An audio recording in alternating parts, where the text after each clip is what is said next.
Order! Order! You are an incorrigible delinquent at times. Behave yourself, man!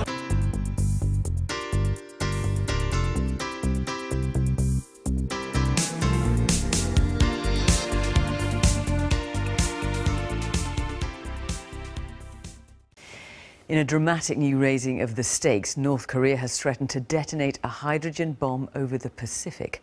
The country's leader, Kim Jong-un, stepped up his war of words with the United States, calling President Trump a mentally deranged dotard.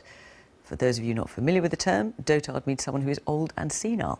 The US leader, who's threatened to totally destroy North Korea, responded by calling Kim Jong-un a madman who'd be tested like never before. Rupert Wingfield-Hayes reports from the South Korean capital, Seoul. For the first time ever today, North Korea's dictator Kim Jong-un stared into a camera and addressed the US president directly. He called Donald Trump mentally deranged and said the president would pay dearly for his threat to destroy North Korea. It didn't take long for Mr. Trump to tweet his response. He said Kim Jong-un of North Korea, who is obviously a madman who doesn't mind starving or killing his people, will be tested like never before. Hours earlier in New York, North Korea's foreign minister made another extraordinary threat: to drop a hydrogen bomb into the Pacific. Our chairman of the State Affairs Commission has a decision to conduct the strongest ever hydrogen bomb test in the Pacific Ocean. Here in Seoul this afternoon, there were no signs anyone is particularly worried by all this. This city has lived under the threat from North Korea for so long that even when there's really terrifying rhetoric coming from over the mountains up there like there is today, people here in Seoul tend to shrug their shoulders and carry on. And today they're doing so again. But if you talk to people whose job it is to worry about North Korea, then you hear a different story. David Schraub used to run the North Korea desk at the State Department. As far as I know, this is the first time ever that an American president and a North Korean leader have engaged in a name-calling match directly at one another. I don't think he has any sense of how damaging that kind of rhetoric coming from an American president is, how counterproductive it is when you're talking about the Korea problem. Retired General Shin Won-sik shows me the names of the 178,000 South Korean and UN soldiers who died the last time they went to war here. I don't think America will attack now, but if all options to pressure North Korea fail, if he refuses to give up his weapons, in the end the US will consider military action. If that did happen, a second Korean war could be just as deadly as the first. Rupert Wingfield-Hayes, BBC News in Seoul. Now, Kim Jong-un has deployed his considerable rhetorical firepower with another swipe at Donald Trump.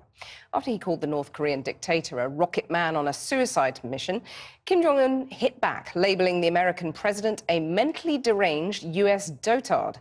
And it didn't end there. But China has urged both sides to exercise restraint instead of provoking each other. Warwick O'Brien reports. It is the World War III of name-calling. Rocket Man is on a suicide mission for himself. Responding to Donald Trump's UN speech in which he threatened to totally destroy North Korea if the US was forced to defend itself, an unprecedented personal statement by Kim Jong-un. 조선민주주의인민공화국 국무위원회 위원장 성명. It was read out on North Korean state television today. Kim Jong-un described President Trump as a rogue and a gangster fond of playing with fire rather than a politician. He said that he would respond with the highest level of hardline countermeasure in history. And that I will surely and definitely tame the mentally deranged US dotard with fire. The dictionary definition of dotard, by the way, is an elderly person exhibiting a decline in mental faculties. Trump responded by pressing the rhetorical red button on Twitter again. He wrote, Kim Jong-un of North Korea, who is obviously a madman who doesn't mind starving or killing his people, will be tested like never before. China and Russia, for their part, try to hose everyone down with some diplomatic coolant.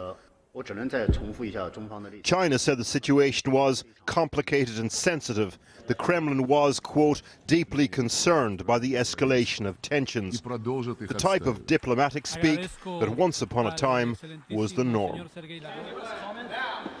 Get out of the way. Also last night, the North Korean foreign minister, who had earlier compared Mr. Trump's speech to, quote, the barking of a dog, warned that Pyongyang could test a hydrogen bomb in the Pacific in response to the US president's threat.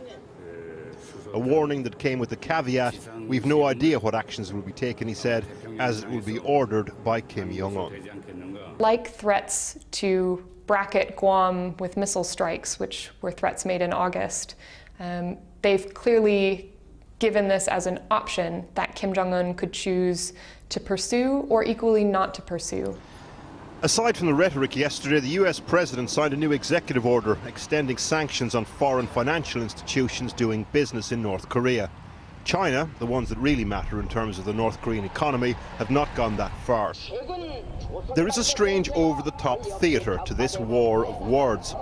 And if you're sitting ringside in Seoul, Tokyo or Pyongyang, you're hoping it's more theatre and less war.